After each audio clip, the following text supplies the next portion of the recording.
Pertama tentu saya ingin mengucap syukur alhamdulillah kehadirat Allah Subhanahu wa taala, Tuhan yang Maha Esa, hari ini dilantik dengan melakukan pengucapan sumpah di hadapan Presiden Republik Indonesia.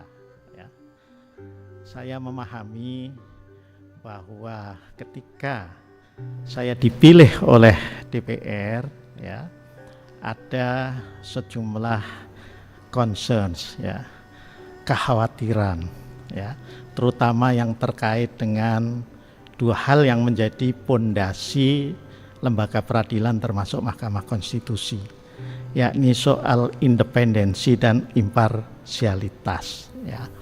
Nah, saya ingin menyampaikan, tentu tidak sekedar nanti hanya disampaikan, tapi harus dibuktikan dalam kerja-kerja proses mengadili perkara-perkara yang menjadi kewenangannya Mahkamah Konstitusi, bahwa independensi dan imparsialitas itu tidak ada pilihan lain kecuali harus dipegang dengan erat, dengan kuat, ya.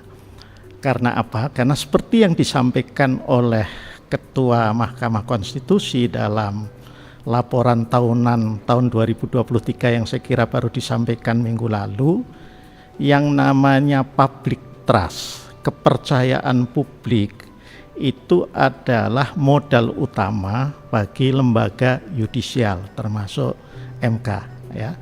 Jadi modal utamanya ini harus dikuatkan secara terus-menerus dan tidak sebaliknya, ya, tergerus, ya, secara terus menerus.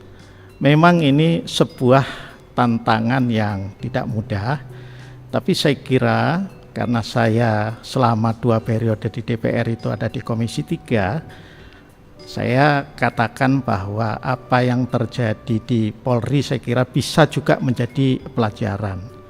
Polri ketika ada kasus Sambo kan tingkat kepercayaannya merosot tajam, tapi kemudian bisa rebound, ya, bisa kembali. Saya yakin dengan semangat kebersamaan, kekompakan para yang mulia Hakim Mahkamah Konstitusi di bawah pimpinan yang mulia Dr. Soehartojo, itu akan bisa rebound. Ini tentu memerlukan juga bantuan semua pihak, terutama dari rekan-rekan media, ya. Nah, bantuan yang diperlukan itu apa? Agar saya kira prinsip check and recheck, cover both side, ya, itu bisa terus dilakukan, ya. Saya yakin teman-teman media tentu akan bersedia untuk melakukan itu, dan tentu juga dukungannya termasuk untuk saya. Dan terakhir saya ingin mengucapkan terima kasih juga kepada teman-teman media yang selama ini saya katakan kalau buat saya di DPR itu menjadi besties lah, gitu, ya, sahabat-sahabat terbaik, sehingga banyak hal yang barangkali memang publik harus mengetahui itu bisa tersampaikan dengan baik. Saya kira itu, kalau ada pertanyaan 1-2 boleh.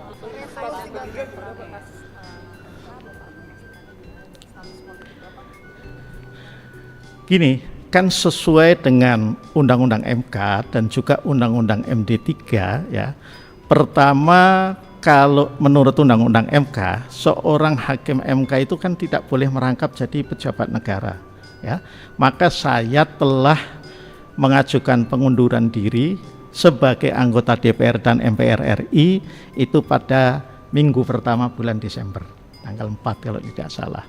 Kemudian juga seorang hakim MK tidak boleh menjadi anggota partai politik, apalagi pengurus, gitu. Maka saya juga telah mengajukan pada bulan Desember itu, ya, pengunduran diri dari jabatan dan keanggotaan di Partai Persatuan Pembangunan. Seorang hakim MK karena saya berlatar advokat, maka itu juga tidak boleh berpraktek, ya, nyambi jadi advokat. Maka saya sudah mengundurkan diri juga.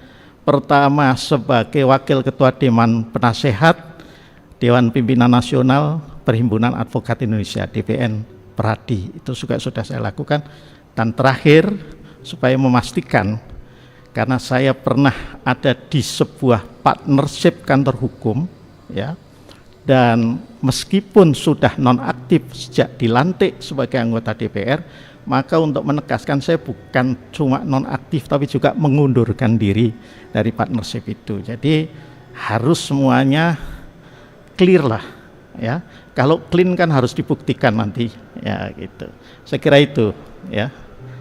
Gimana? Satu lagi boleh kalau masih ada. Bapak ini kan dilakukan di tengah publik sedang tidak percaya penuh kepada MK, Pak. Resolusi Bapak sendiri. Ya itu tadi, kita pertama ya di dalam menangani perkara-perkara yang menjadi yurisdiksi atau kewenangan MK itu, independensi dan imparsialitasnya harus ditunjukkan, ya. Memang tidak ada putusan pengadilan yang memutuskan, yang memuaskan semua pihak, itu tidak ada. Itu sama dengan putusan KPPU lah kira-kira. Pasti kalau yang diuntungkan puas, yang enggak, itu kan seperti itu. Tetapi saya kira bagi pengadilan itu yang penting adalah pertimbangan hukum, argumentasi hukumnya. Itu yang harus terjelaskan, ya, terartikulasikan dalam putusan dengan baik. Saya kira itu ikhtiar kita, ya. Kalau argumentasi hukumnya baik, ya, meskipun ada yang tidak puas, itu akan berbeda kalau katakanlah pertimbangan atau argumentasi hukumnya itu tidak baik. Itu ya. Iya. Enggak ada lah, ya. Setelah saya selesai itu mengundurkan diri itu tadi, maka tidak ada. Saya kira Pak Mahfud dan semuanya saya kira paham betul, apalagi beliau adalah ketua MK yang kedua, ya, itu memahami betul soal independensi dan imparsialitas itu. Cukup ya. Bapak pelantikan sempat akrab juga di Surabaya gitu, ada semua hakim konstitusi itu, ya, sebelum saya menjadi hakim konstitusi itu tentu sahabat secara personal. Saya kebetulan kan selama 2 periode di DPR itu juga kuasa hukum tetap DPR di MKRI. Jadi ya pasti ada interaksi paling tidak dalam persidangan. Segitu itu. Terima kasih ya. Ya. Terima kasih.